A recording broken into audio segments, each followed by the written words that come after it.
financial statement, in addition to the balance sheet, the statement of owner's equity, and the income statement, you already know those three. This is another financial statement. And this is used for trying to just see the cash activity of a company. So on the income statement, we see revenue and expenses. But as you learned in Principles 1, sometimes expenses can be accrued and we hadn't actually spent the money yet. And revenue can actually be accrued and shows up in revenue, but we haven't actually received the cash yet. So the cash flow statement takes out that non-cash activity. We're just trying to show the user of the financial statement the cash inflows and the cash outflows of the company. So there's two methods to preparing the cash flow statement. The first is the indirect method, and this is the method we're going to be focusing on in Principles. If you're an accounting major and you move on to do more accounting, you'll learn in intermediate accounting how to do the direct method. So we're going to focus on the indirect method. What I do want you to be able to do, though, is identify the difference between the two. And there's one main difference is that on the indirect method, net income is the first number in the financial statement. So at the very top of the cash flow statement, you're going to start with net income and work your way down. And in the direct method, net income doesn't appear on the front page of the financial statement. It is on the second page of the cash flow statement, but it's not at the very top. So that's how you can tell the difference. The cash flow statement has three sections. So hopefully you remember this from Principles 1. There are operating activities, investing activities, and financing activities.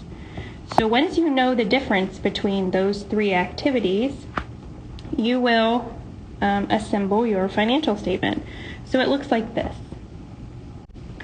We're going to start with operating activities first. So operating activities is going to start with net income. Let's say our net income is $100,000. So that's going to be the first number that shows up in our financial statement. Then we're going to add or subtract from net income any changes. So my little triangle here is a change. Any changes in your current assets or current liabilities. So you'll need to be able to distinguish what's a current asset, what's a current liability. Examples of current assets are inventory, supplies, and accounts receivable. Current liability examples include wages payable or accounts payable. So once you've identified if it's a current asset or a current liability, then we're going to figure out, are we going to add or subtract it? Well, if it is a decrease in a current asset, so what I mean by decrease is when we look at last year's balance and compare it to this year's balance, did the balance increase or decrease? If the balance decreased, we're going to add that change to net income. If it increased, we're going to subtract it. So that's for current assets. Now, if we have a current liability decrease, we subtract it. Now that's the opposite of what we do with current assets. So if it's a decrease in a current asset, we add it. If it's a decrease in a current liability, we subtract it. So that's why you have to know the difference between the two. And then if it's an increase, we're going to add that to our net income. And then we're going to add any depreciation or amortization, add any losses, and subtract any gains. Now these last three here are all non-cash type activities. So we're recording depreciation as an expense in the income statement, but we're not really spending that cash. We spent it all the first year when we bought the equipment, but then in subsequent years it's just basically a subtraction from net income. It's not really cash going out. So that's why we add it back. So then you ought to be able to arrive after you add your numbers here. I'm just trying to show you the format. You're going to come up with a total. Let's say our total of all of our changes and our depreciation and amortization all come up to be $1,000. Okay, so that's our first section. Our second section is investing activities. So hopefully you remember from principles that investing activities include changes in long-term assets. So we could purchase equipment. Equipment's a long-term asset, or we could sell equipment. If we purchase an equipment, that's a cash outflow, so you would subtract that. If we sold equipment, we're actually receiving cash when we sell something, so we're going to add that. So you want to think about these pluses and minuses in this section as inflows, a plus, or outflows of cash, a minus. So if we purchased a building or we purchased some kind of investment in like stocks or bonds, those are going to be investing activities. And then if we sold that investment, we're going to add it. So let's say that we had several of these type of activities and we come up with a total outflow of all of them of $15,000. Okay, the third section of the cash flow statement is financing activities. So we're going to put any change in a balance that has to do with long-term debt or equity. So examples would be if we borrowed money from the bank, so proceeds from a note payable, that's an inflow of cash that we get from a note. Or if we repay debt, we're spending cash, so that's an outflow. If we issue stock, we're handing out pieces of paper and our stockholders are giving us cash, so that's a cash inflow. If we repurchase stock, like treasury stock, we're spending money, so that's cash outflow. Redeeming bonds is the same. We have to spend money to get those bonds back. If we issue bonds, the bondholders are giving us the money, so that's a cash inflow. And so those first six are debt, long-term debt. What about withdrawals by the owner? Well, this affects equity. So if we have an owner who takes money out of the company, that's a cash outflow. Now, the money goes into the owner's pocket, so it's an inflow to him, but for the company, it's an outflow. And then if the owner puts money into the company, that's a cash inflow.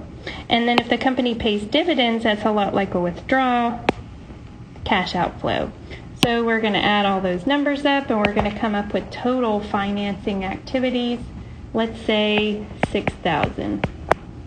Okay, so now you have your three subtotals for each section, and you're going to total up the net increase and decrease. So you're going to start with your net income. You add the 1,000, subtract the 15, add 6, and that should be a total outflow or decrease of 8. And the last couple lines of the cash flow statement are your beginning and ending cash number. So you're just going to pull these off the balance sheet. So your balance sheet, let's say your beginning cash flow or cash balance was 25. Well, if you didn't know the ending cash balance, we'd be able to calculate it, because if we started off with 25,000 and we know that cash went down by 8, then this number should be 17. So the difference between these two numbers should be your increase or decrease. And you're going to be looking at a balance sheet and confirm this. So last year our balance on the balance sheet was 25. This year the balance on our balance sheet for the cash balance is 17. So that's a decrease of 8,000. And so we're showing the total change in cash, all the inflows and outflows, and then the two balances of cash, beginning and ending. So let's do an example of how you might need to work a problem like this. So here's an example where I have accounts receivable, prepaid expenses, and accounts payable. And I've got the balance sheet, this year's balances and last year's balances. First thing I need to do is look at it and say, are these current assets or current liabilities? Well, accounts receivable is a current asset, prepaid expenses are a current asset, and accounts payable is a current liability. So that's going to matter in just a moment. So the first thing I would encourage you to first label what they are. And then come over here. So let's see, the first thing you need to do is create this change column over here so that you can calculate the difference. So what you're looking at is the change in balance from beginning, so in 2017 to 18, beginning to end. So this actually is a change of $1,000. But what did I say about current assets? So if we have an increase, like we do here, in a current asset, we need to subtract it. So I'm going to put brackets around it. Let's look at prepaid expenses. We had it go from $8,000 to $4,000. So that's a change of $4,000, but it's a decrease. So for current assets that decrease, we add those. So I'm going to keep it positive. And then we have a current liability. Current liability went from 12 to 14. So we had an increase of $2,000 in a current liability, and we add increases in current liabilities. So let's work this out. Let's say that I had net income in this company of $10,000. And what I'm going to do is I'm going to add in my changes. So I had an increase in accounts receivable, but I'm going to subtract it. I had a decrease in prepaid expenses, but I'm going to add it. And then I had an increase in accounts payable, and I'm going to add it.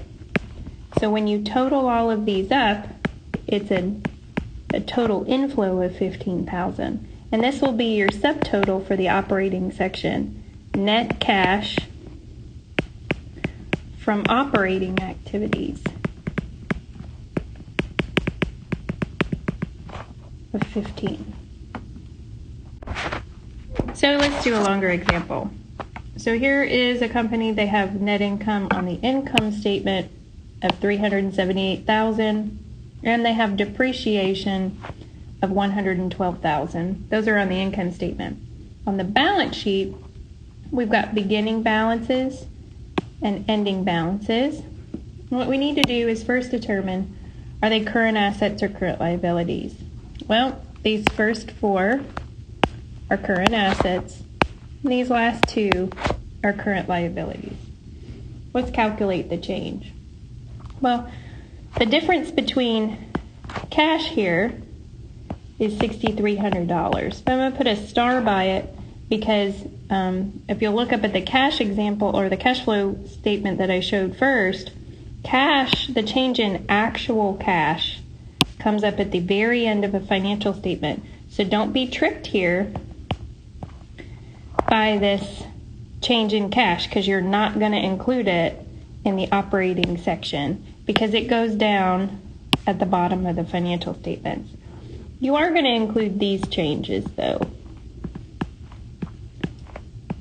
So if you go through here and you add all these up or subtract all these, you're going to determine, and this will be good practice to make sure you can come up with these same numbers and the direction in which they will go, increases or decreases.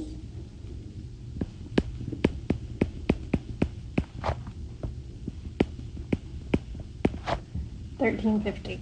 Okay, so now that we've got all our changes, we can do our cash flow statement, just the operating section. So we're going to start with net income of $378,000.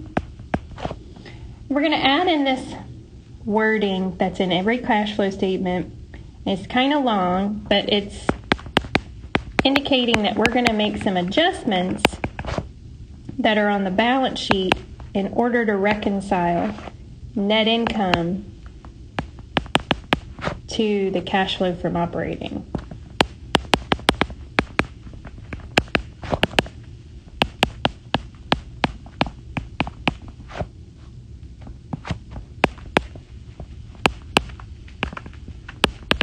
Okay, so that's our title that says, okay, now we're going to make adjustments. The first one that I always like to do is depreciation first. So let's do that one. We're going to add depreciation of $112,500. And then we're going to include all of our changes in current assets and current liabilities. So first, let's look at what happened with accounts receivable. Well, we're not going to use cash, remember, that goes at the bottom. We're going to use accounts receivable. The change is $43.20. Well, it's a decrease. So it went from 132 to 127. So you write decrease in accounts receivable, but you're actually going to add it. Since I'm going to do a subtotal, I'm going to put them over in this left column. Inventories went up to 252, so that's an increase in inventory. But we subtract increases in current assets. And then our prepaid expenses decreased.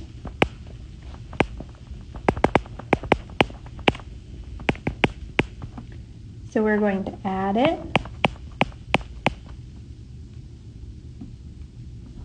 Our accounts payable decreased.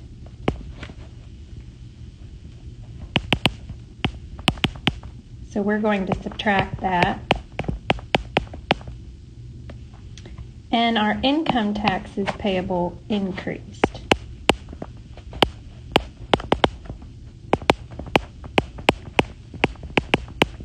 So we're going to add it.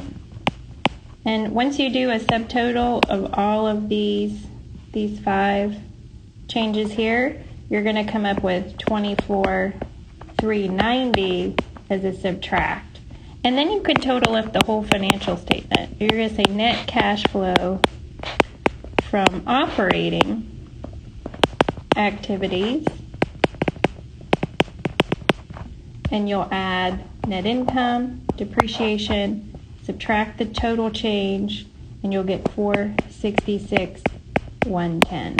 Okay, so that's kind of the gist of chapter 16, and I'll give you some more practice on line, and let me know if you have any questions. Good luck with your homework.